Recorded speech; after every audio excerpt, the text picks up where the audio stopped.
What's up, Internet? attackslug here, once again with a Game Ramble style video, and you knew I wasn't going to be able to keep quiet about this YouTube potentially buying Twitch situation.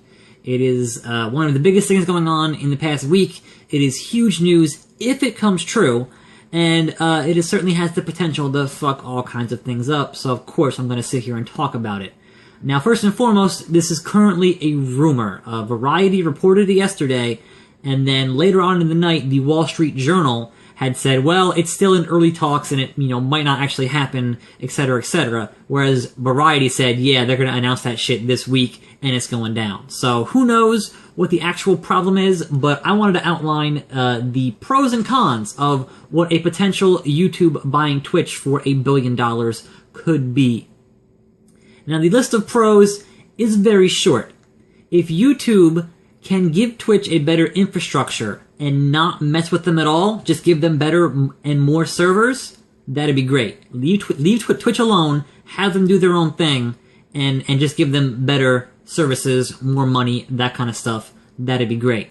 But the thing is, even when deals go down, like Facebook buying Instagram, and they promise you, we're going to operate them as a separate entity and nothing's going to change, if you actually use those services, things change. Like, hey, the Twitter integration on Instagram, guess what? It's a whole lot harder, and it's not as feasible to do as it was before they got bought by Facebook. Now that makes sense because they're bought by Facebook, and Facebook is not going to cater to Twitter users anyway. But let's get into the cons. Let's get into the worst case scenario, of which there are many. First and foremost, Google+. This isn't even a worst-case scenario, this is just a scenario, because you know they're going to integrate their failed social media platform Google Plus into Twitch. You know it's coming, you know it's going to happen, there's no avoiding that. They want to make Google Plus seem like it's important, when the reality is the larger amount of people on the internet just don't care. We don't like it, we put up with it, because you force people on YouTube to use it. And with the Google Plus comes the real name pestering. Obviously, they're not going to force you to use your real name, but those of you who've been using YouTube in the past year or so since they tried to integrate Google Plus knows that it's like, hey, you want to use your real name? And you're like, no, fuck that shit. And you're like, okay, we'll ask you again later. What part of no, fuck that shit don't you understand? Don't want to use my real name on the internet. It's the internet.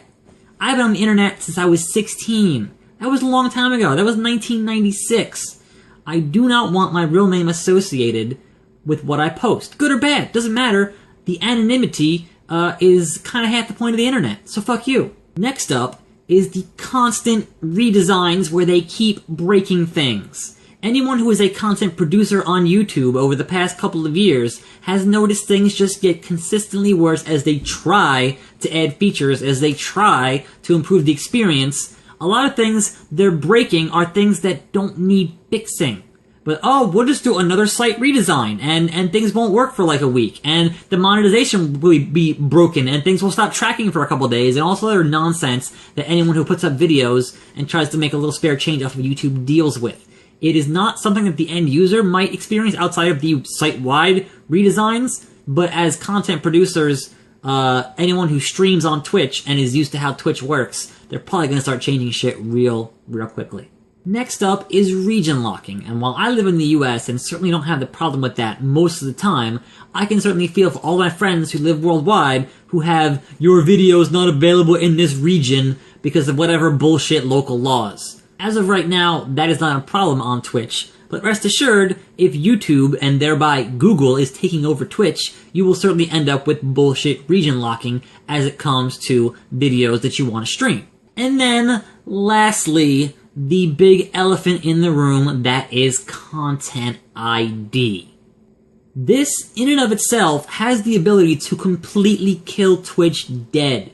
And if that's Google's goal, to kill Twitch, they can do it pretty easily. If you're not familiar with Content ID, it is the service they use to flag any videos for content that they deem infringing due to their audio or visual fingerprint system. It has a lot of false flags, it has false positives, it has issues, it is not a great system, but it is the one they use so they can avoid being sued into oblivion by major media companies and the recording industry and the movie industry and whatever else. Now you might say, but attackslug, Content ID is for videos that are already being uploaded, not videos that are being done live. Well, what you might not use is the YouTube live streaming and the Google Hangouts. And guess what? Those totally have a system in place that will do Content ID as you're streaming. It will say, hey, you're playing that Pharrell song. You're playing I'm Happy. Guess what? Your stream is shut down. Now, if you use Twitch, if you're an avid viewer of Twitch, you will notice that a large number of the top streamers are all using custom playlists. By and large, they are not using the music from the game. Rather, they are using their own custom music to make their streams more enjoyable, because listening to the same song from the same game over and over and over is incredibly tedious. So they're doing us a favor, and they're making themselves more comfortable while they stream. Do you have any idea how fast Google will shut that down? So really, this situation has one upside and a whole shitload of downsides. Now, I'd like to be optimistic, but I'm not. If Google wants to just give them money and leave it alone and have them operate as they've been operating, that'd be great. But I just don't see it happening. Those guys on the top on Twitch can certainly cash out for their $1 billion, but the product they've built off the backs of people who just want to stream video games or who are passionate about streaming video games, if you were going to hinder them in any way, they will certainly pack up shop and go somewhere else. They'll go to Hitbox, they'll go to Ustream. I don't think it matters. What matters is if you don't have the top streamers in your community, then you don't have a website. And while some might say, hey, YouTube is so entrenched, Twitch is so entrenched, there's nowhere else to go, there's no one else who could build a competitive service, I'm going to remind you, while it may seem impossible now for that kind of situation to ever come up, don't ever forget MySpace. At one time, they were invincible, and look at them now. So that has been my obligatory video about the possibility of YouTube buying Twitch for $1 billion. It is super depressing. I don't like to see innovation squashed. I am tired of the FCC doing nothing. I'm tired of seeing all these billion-dollar mergers and acquisitions, which are essentially going to be monopolies, and the FCC just sitting there with their thumb up their ass. So thanks for listening, thanks for watching, and let's all hope this deal does not go through. Attack Slug, and I'm out.